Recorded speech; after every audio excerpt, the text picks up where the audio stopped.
Welcome to Introduction to Project Management, Team Management, and Communications. This is Lecture B. The objectives for team management and communications are to identify and describe roles of members on a project team, develop the human resources plan, acquire, develop, manage, and lead the project team, identify project communication responsibilities, develop a communication plan. This lecture will focus on the third objective. When planning, staffing, and managing your project, it is important to consider your single most important resource: people. There are various organizational theories that describe key factors that motivate people. The following are examples of such theories. According to the expectancy theory, people anticipate that they will receive positive reinforcement for their work. You can use the rewards to motivate your team members. The McGregory theory of X and Y posits two types of employees, Type X and Type Y. Type X employees need to be monitored and encouraged to complete tasks, while Type Y employees are self-starters who will work without supervision. The Herzberg theory asserts that if basic employment needs, such as salary or a safe working environment, are not met, people will not want to perform the work. On the other hand, these elements do not motivate employees to work. Rather, people are driven by psychological aspects of employment, such as success, reward, and personal development. Maslow's hierarchy of needs, which is shown here on the slide as a pyramid, posits that motivation operates as a stepped process to meet employee needs. Once employees have one step or one need filled, they automatically progress to the next higher step or need. Employees are ultimately satisfied when they achieve the pinnacle of the pyramid, self-actualization. The steps of need run the following spectrum from bottom to top. Physiological needs: food, water, shelter, clothing. Safety needs: family security, protection. Social needs: belonging, friendship, love. Esteem needs: need to be a respected individual. Self-actualization: to feel complete and valid in all aspects of self, to feel confident in being oneself. These theories can be applied to understanding employee motivation and in selecting and building project teams. When managing a project team, it is important to understand the different types of authority that exist in a project team. The team dynamics will be greatly impacted by how power is asserted within the team.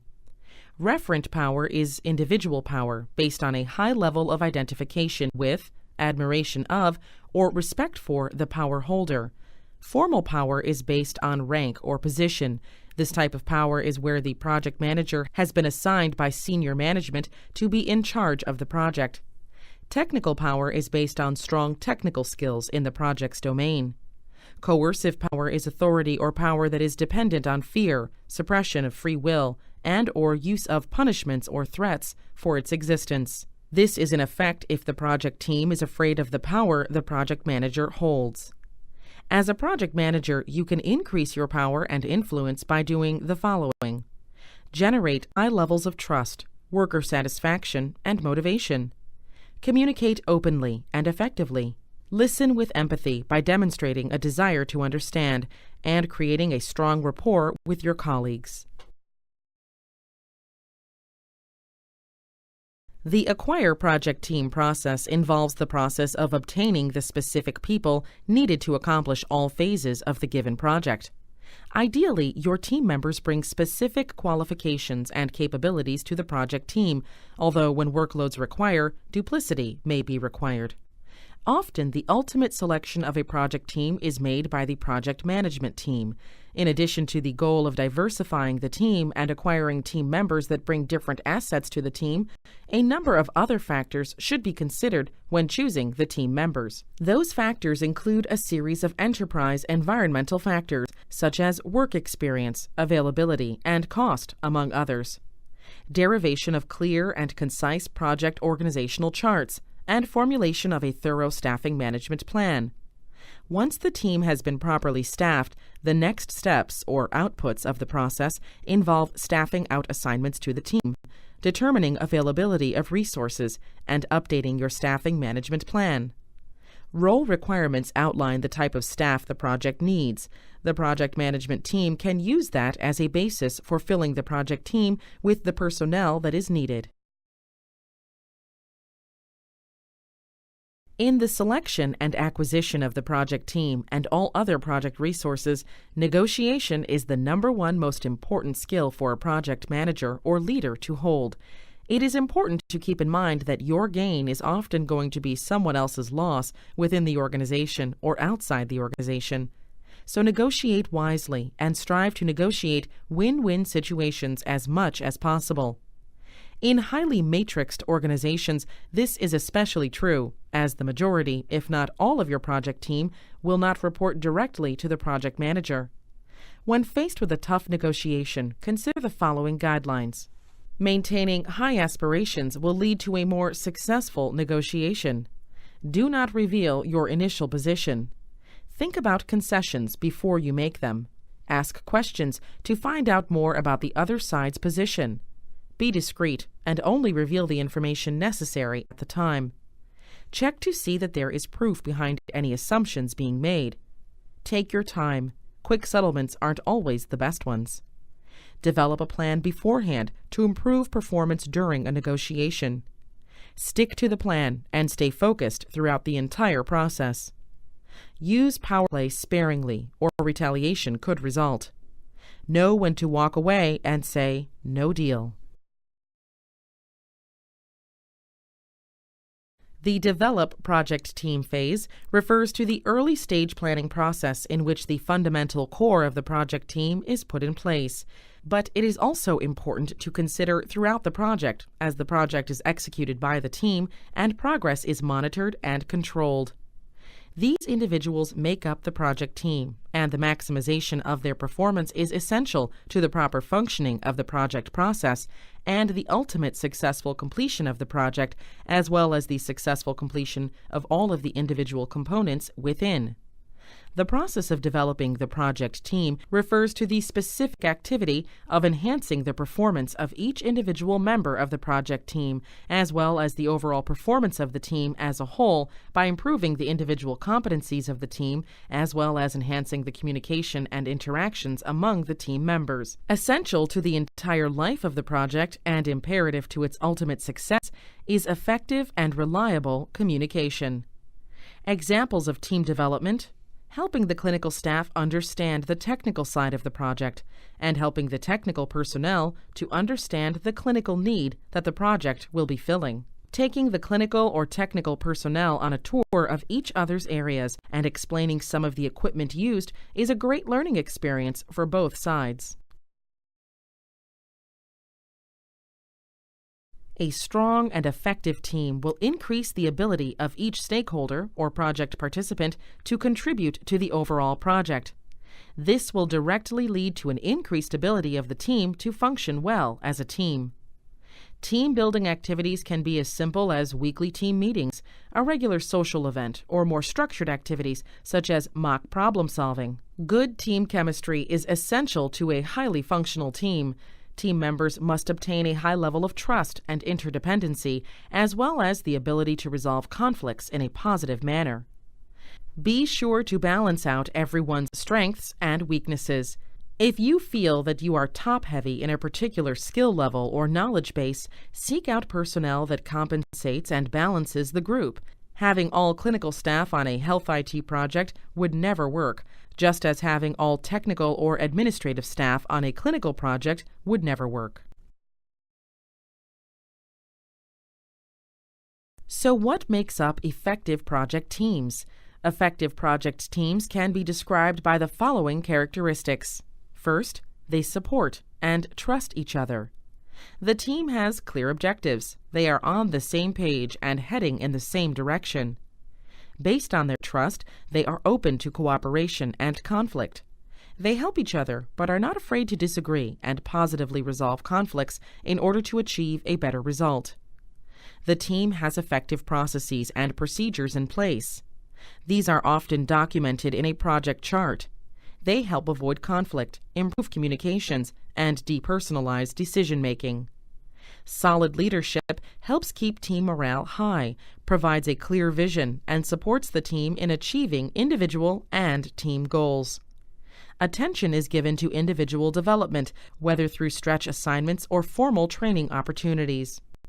The group has a good understanding of its position within the organization and establishes good relationships with other groups to facilitate collaboration and the achievement of both project and organizational goals. The project manager plays a variety of leadership roles in a successful project. As a mediator, the project manager facilitates resolution of conflict in a positive way that increases trust and improves the project and the team. As a mentor, the project manager helps the individual members of the project team learn and grow. As a cheerleader, the project manager provides positive feedback and encouragement at all phases of the project, recognizing the team and individuals. As a trainer, the project manager passes on knowledge and skills that are required to complete the project. As a gopher, the project manager does whatever is required to maximize the productivity and morale of their team. The project manager must be ready to take on any role in order to ensure success. As a coach, the project manager urges and encourages their team to push themselves to new levels of productivity and creativity. As a job counselor, the project manager consults with their team about what is next after this project, where can team members aspire to, and what do they need to do to get there. The project manager is like being the parent to a group of highly developed teenagers. You have to use all your considerable skills to move the project along. Forming, storming, norming, performing is a model of group development first proposed by Bruce Tuckman in 1965. He maintained that these phases are all necessary and inevitable in order for a team to grow, tackle challenges, address problems, find solutions, plan work, and deliver results. His model has become the basis for various subsequent models. Teams typically progress through stages as indicated in the slide. Forming. During this stage, the behavior of the team is largely driven by a desire for acceptance. Conflict is avoided. Routines and organization are the focus. Individuals are becoming aware of each other and the team. A project manager will focus on telling the members of the team what they should do and how they should do it. Storming. During this stage, different ideas begin to compete, and the team often struggles to define its goals and purpose collectively. Conflict is the key characteristic of the storming phase. A project manager will remain directive, but must also sell the project goals, team roles, and key approaches in order to normalize the project team. Norming. During this stage, the team has one goal and a mutual plan for the team. Team members begin to take responsibility and develop ambition to work towards the goals of the team. During this phase, a project manager will typically be a project participant and will facilitate getting things done. Performing. Some high-performing teams reach the performance stage. These teams are largely self-managed, and each member can work autonomously, with the project manager primarily acting as the delegator of work. Conflict is inevitable. The most common causes of conflicts in projects are schedules, project priorities, resources, technical opinions. There are several common methods for resolving conflict. The first is collaboration. Collaboration operates when participants share the workload to achieve the group's goals. Open discussion leads to cooperation, negotiation, and creative solutions to each participant's problems. This approach requires a high level of trust. It can also be very useful when you don't want to have full responsibility for a decision and you want others to also have ownership of solutions. It is especially effective when the people involved are willing to change their thinking as more information is found and new options are suggested. Collaborating can be challenging when you need to work through animosity and hard feelings. The collaboration process takes lots of time and energy.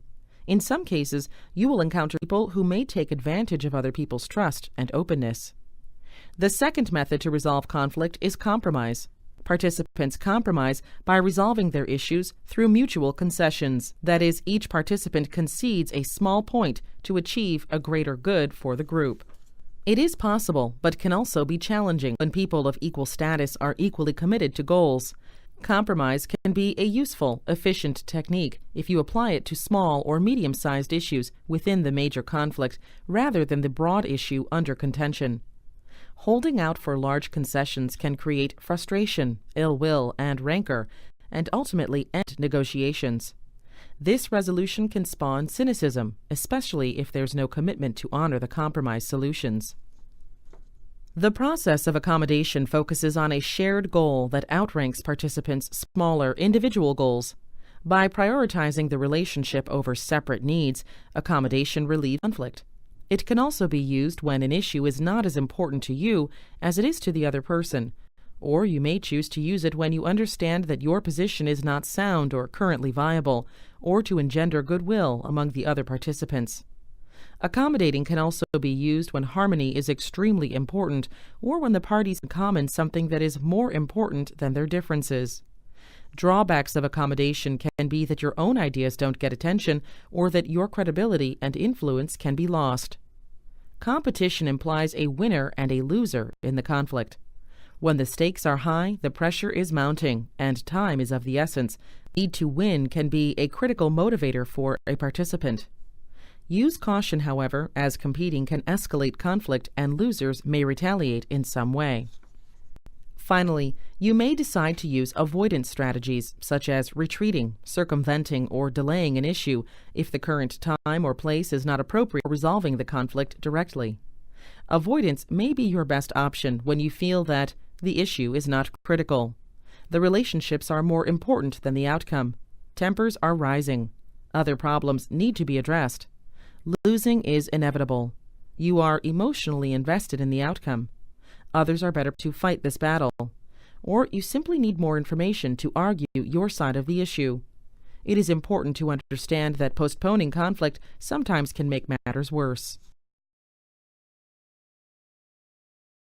Have you ever considered a conflict in your work or personal life and effectively resolved it?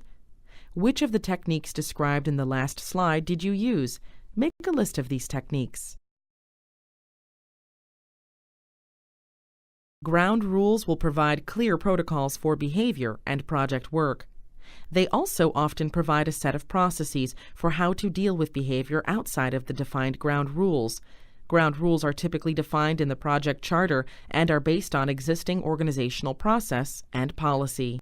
Ground rules for projects should be established early on via the project charter. Throughout the project, the charter should be updated as necessary to keep protocols appropriate for the team and the project. These must be agreed upon and bought into by all team members. When a project team is assembled in preparation for a project to get underway, it is absolutely essential to determine upfront the person who will be responsible for managing the project team. It is essential also to have a single voice to speak for and represent the team's ideas. This person will also control and harness the activities of the team. This improves productivity and cohesion of team process. Specifically, the concept of managed project team refers to the project management process that involves the tracking of the performance of each individual team member. It also includes providing any necessary feedback in regards to that performance and resolving any issues that may have arisen in the process to date. In addition, managing the project team requires coordinating and implementing any changes that may need to take place in order to enhance the performance of the project team from the current point forward. A project manager must be both manager and leader. Modern project management is not just about completing projects on time and on budget. It is also important to make sure that a team feels good about the result and each other at the end of the project. As a manager, a project manager must produce consistent results, including the planning, organizing, executing, and controlling operations of the project. As a leader, a project manager must lead at all levels, establishing a vision and strategy at the project and organizational level. The project manager must also be a positive, motivating force for the team. There are several distinct management styles. This slide provides an overview of each style.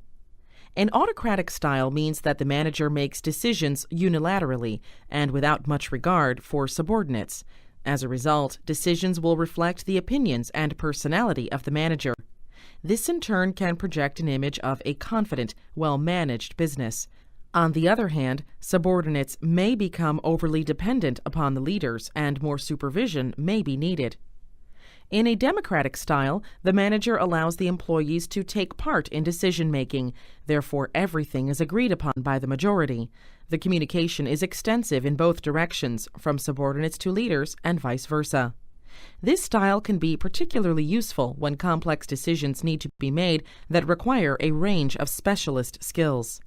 In a laissez-faire leadership style, the leadership's role is peripheral and staff manages their own areas of the business. The leader therefore evades the duties of management and uncoordinated delegation occurs. The communication in this style is horizontal, meaning that it is equal in both directions. However, very little communication occurs in comparison with the other styles. The style brings out the best in highly professional and creative groups of employees. However, in many cases, it is not deliberate and is simply a result of poor management. This concludes Lecture B of Team Management and Communications. In summary, this lecture focused on several organizational behavior theories. The lecture also focused on different management styles, including autocratic, democratic, and laissez-faire.